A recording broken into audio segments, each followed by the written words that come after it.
Ate without dinner. Well, it's long been said that food is love, but what if you and your partner are total opposites when it comes to eating? In the book Sexual Euphoria, George Moufarrej touches on what your taste buds could say about your taste in a mate. And he joins us now, along with Adrian Hood, who replied to HuffPost Live with this tweet that says, "Yes, went out with a guy who refused to eat at Waffle House, had to break it off." We also have Carolyn Scott Hamilton, a holistic nutritionist, and Tim Bauer, a marketing director who lost 225 pounds. So welcome, everyone, and thank you so much for joining us. George, why don't we start with you, because it's your book that we're talking about here. What is the relationship between the foods that we choose and our love life? The food that a person eats affects his love life and the relationship that he has with his significant other. And many people wonder how this could be the case. And the reason is some foods increase blood flow throughout the body, including the genital area, which increases a person's sexual pleasure and sexual drive, which makes the frequency of sex that the person has and the quality of sex better, which improves his relationship with his partner. These foods are known as aphrodisiacs. For example, chocolate is an aphrodisiac, and it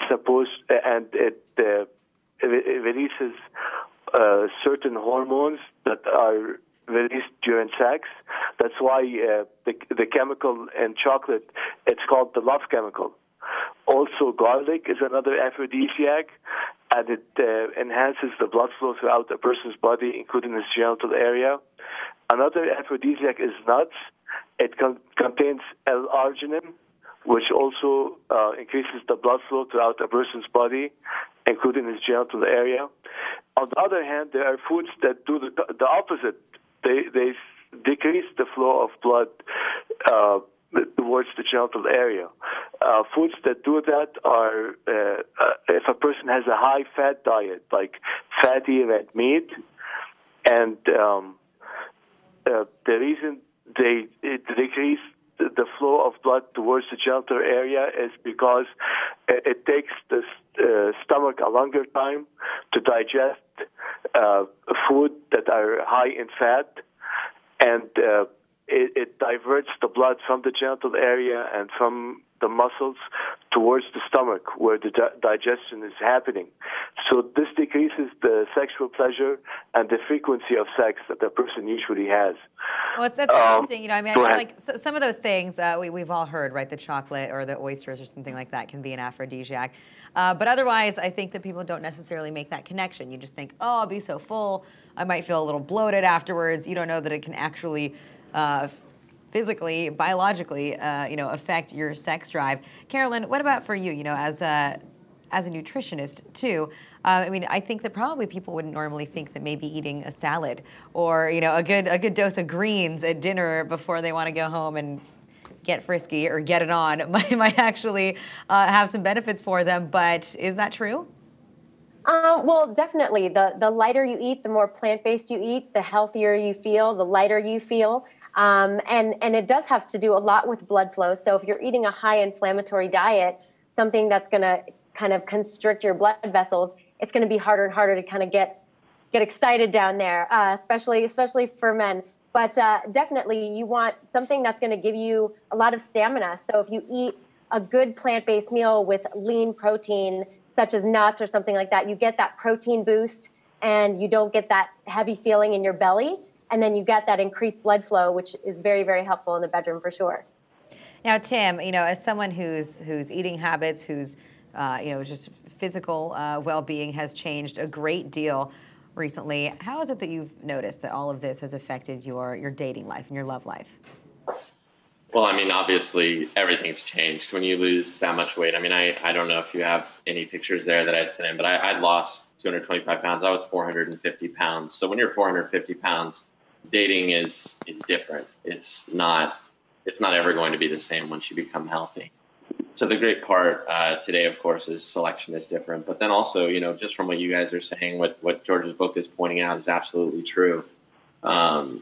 sex drive, the ability to perform, of course, goes up significantly with all of the weight loss. I've noticed everything is improved in that from that standpoint.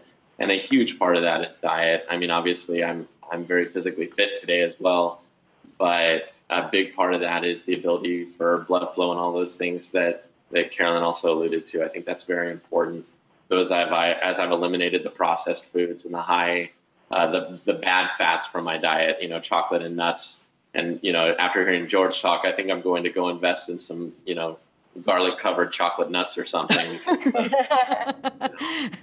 Sounds delicious. But the thing is, Tim, do you have a hard time now? Are you more judgmental of what possible partner or mate might be eating? Do you ever feel like there's a lot of pressure there, or like it's more difficult, like you can't go on a date and just enjoy it, indulge every now and then because you have to be so careful about what you eat? Absolutely. So I kind of approach food today like I'm a recovering alcoholic when it comes to negative foods and bad foods. So I try to avoid processed foods at all costs. And I do not eat sugar still to this day. It's been almost 4 years now. So what happens is when I'm going on a date, I actually research in advance. If I know where I'm going in a restaurant, I actually have picked out what I'm going to eat before I even get there, because I don't want to look like this pretentious guy that says, oh, I'll have this, but hold this and modify this and add this. I like to know in advance so I don't have to appear that way. And in terms of the girls that I would actually select, dietary things are important to me. I'm looking for a woman that is, nutrition conscious, but not obsessed. I don't need her to be obsessed, but at the same time, I can't date a girl that eats at McDonald's every single night because that's not conducive to my lifestyle. The same way that an alcoholic would not want to date a bartender or a distributor of whiskey, professionally it wouldn't work. So I look for people that allow me to live my lifestyle and date and, enjoy chocolate-covered garlic nuts. Now, Adrian, you've got the opposite story here in the sense that you sent that tweet that said you broke up with a guy because he refused to eat at the Waffle House. Why'd you do that? Well, I just feel like sometimes you have to let go and just kind of go with the flow. And it just happened that we were out late at night. It was 1 a.m. There was really nowhere else to eat. And I'm from Atlanta, which is the home of Waffle House. And so when we're out late at night, Waffle House is always the go-to destination. And I just felt like if he was so stuffy that he couldn't, just that one time eat at Waffle House, that he probably wasn't the right guy for me. And he wasn't. All right, so it sounds like you made a good call, in the moment then. Well, Tim, would you be okay with going to a Waffle House with Adrian if it's 1 o'clock in the morning and there's nowhere else to eat? The Waffle House probably serves eggs. I feel like I've never been to a place that doesn't serve something that I could eat. Exactly. Adrian seems like a fantastic person. And, if I'm ever in Atlanta, I'm calling up Adrian and we're totally going to go to the Waffle House and we'll find something that works. Well, Tim, you look pretty good. You're looking pretty hot. Oh, thank you. Thank you very much. I appreciate that. Oh, you guys, this is so cute. HuffPost Live, just, and introducing people, hooking them up every day. George, let's go back to you. How do you think that people should, address things like that, where every now and then you feel like you want to indulge, or maybe it is late at night and maybe some of your food options are limited? Is it okay to just say go for it and I guess just be mentally aware that it's also physically going to bring you down a little bit? Oh, George, you're muted, so you just have to unmute yourself and then we'll be able to hear you. It's okay from time to time.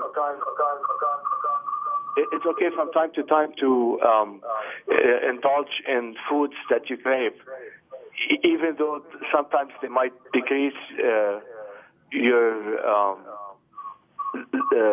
libido. That's fine, as long as you're aware of that.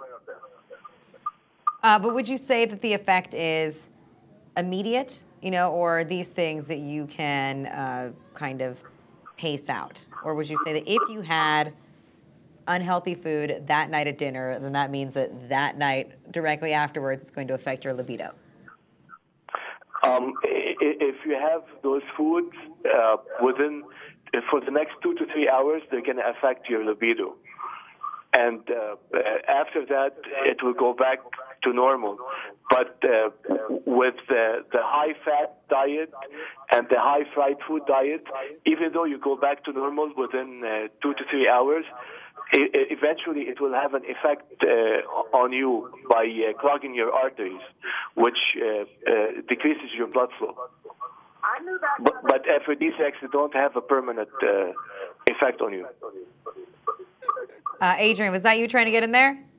Yeah, I was just saying I knew that guy wasn't getting any that night, so it didn't matter. Okay, fair enough, right? Maybe this is a new warning sign or new signs that guys can start to read on dates that'll give them a little bit of an idea as to where they're going, is what it is that the lady is eating. Carolyn, how about for you and in your marriage? I mean, at this point, how is it that you feel like nutrition and health factors into it, into keeping things alive and spicy with your husband? Well, definitely when we started dating, he was not the healthiest person, and I've always been the type of person that likes to lead by example. I don't like to be the person that's being judgmental while someone's eating. I choose to eat a certain way, and everyone chooses to eat their way. But I think, I guess, by osmosis, and having lived with me for almost 8 years now, my husband's definitely learned a lot more about health and how it affects him long term. And he's really starting to notice the difference between eating much healthier, plant-based, unprocessed foods versus the opposite. So for me, it's definitely been a lot more of just kind of being a guide and a good role model for him to learn, because of course I want him around a long time. So it definitely helps to see him having transitioned from when he first started dating to now, and how much he's learned and how much he's changed over time. So it definitely adds a new bit of happiness to our life, to kind of see that we're getting on the same page, which is really, really nice. And Tim, I want to go back to something that you said earlier too. I'm assuming that losing so much weight, really regaining control over your own body, must have done wonders for your self-confidence, right? For the way that you feel, both physically and just, I think, probably psychologically, right, about yourself and how it affects you. But you said that you'll still call a restaurant ahead of time before a date to find out what the ingredients are that they use. You don't want to be that person there. Why do you do that? That's interesting, because are you still self-conscious? I mean, I think I'll always be bat in the head, is what I like to say. To some extent, I'll always feel like that guy. I'll still pass the mirror today and I see myself, I see my reflection, and I don't recognize myself at first. So truthfully, yeah, I would definitely say there's remnants of it. I actually recommend anybody that loses a significant amount of weight, if I hear somebody's lost 100 pounds, 200 pounds, I always say I recommend going and talking to a mental health professional to take an inventory of yourself, because everything from a confidence standpoint, from the way you view yourself, is going to be 100% different than when you were obese. One of the biggest challenges I faced is a lot of the things and a lot of challenges I had in my life I had blamed on my obesity. And it turned out that, in fact, they were just challenges that I needed to deal with. And I couldn't, once I had lost my obesity, I had lost the ability to blame stuff on it. And I had to deal with who I was as a person. I had to learn to love myself for who I really was. I wasn't something because I was 450 pounds. I was something and I was 450 pounds. And I had to deal with both of those things individually. So that's why I still call today. Yeah, and I'm very conscious about my lifestyle. I'm committed to a certain level of fitness, and I'm trying to increase my strength. So I need to make sure I eat in such a way. For me, I joke with people that if I were to go through a drive-through today and I would have one of those tacos made of a famous tortilla chip that was my first word as a baby. If I were to have one of those tacos today, I feel like I'd be 500 pounds in like a couple months again. I don't think I could have lost weight in a world where they make tacos out of Doritos. But even today, I don't think I could put one of those in my mouth without becoming addicted again. That's the way I kind of view it. And maybe I'm wrong. Maybe I can handle a little bit in moderation. But the truth is I really don't miss it. And especially if it's going to affect blood flow. I mean, after what George just said, I'm never touching a piece of steak again. Just take one bite and then spit it out. That's what I do. Adrian, did you hear? He just said it's going to let me put it this way, Tim. As a Taco Bell enthusiast and as a Doritos lover, I have to admit I love Taco Bell, but I was a little disappointed in the Doritos tacos. I think that the hard shell could use a little bit more of the flavor. It doesn't really come across as strong, so you're not missing all that much. Sorry. Sorry, Taco Bell. I'm still a cheesy gordita crunch girl. And now, Adrienne, though, what about you? You know, I mean, I think that it's certainly it's one thing to say that you know, you don't want to judge someone solely based on their appearances. Obviously, if you are considering them as a partner, there's so much more that goes into it. But physical appearance does also reflect on their health, on how well they take care of each other, or it could, right? Not in all cases. And so how much do you think about that when you are with someone, checking them out physically or just at a restaurant? You know, do you think about what that means for how healthy they are, what that might mean in the bedroom? I do actually, and even though I joked about the Waffle House, I actually eat pretty healthy most of the time. I was just snacking on some zucchini just now because I'm trying to eat more raw foods, but I eat healthy most of the time, and I try not to be judgmental, and I try not to beat myself up when I do have a meal at the Waffle House, or if I do have that slice of cake. I just try to get back on track after I've done that. So I try not to be judgmental of other people, but I do kind of take a look at a person's overall physical look and kind of assess whether or not I think they're healthy, because I don't want to go out with the guy that's going to want to pig out at the buffet. But I also don't want to go out with the guy that's going to be counting every calorie that I eat. So I like to just find that healthy, that happy medium rather, so that you can indulge every now and then, but kind of try to stay on the healthy track for the most part. Certainly mindful and yet not going overboard. All right, I have to leave it there. But Adrienne, Carolyn, Tim, and George, I want to thank you all for joining me today. Thank you very much. Thank you. You can read more from George and our other guests by clicking on the links in our resource well below. And keep your comments coming, because the conversation always continues here at HuffPost Live.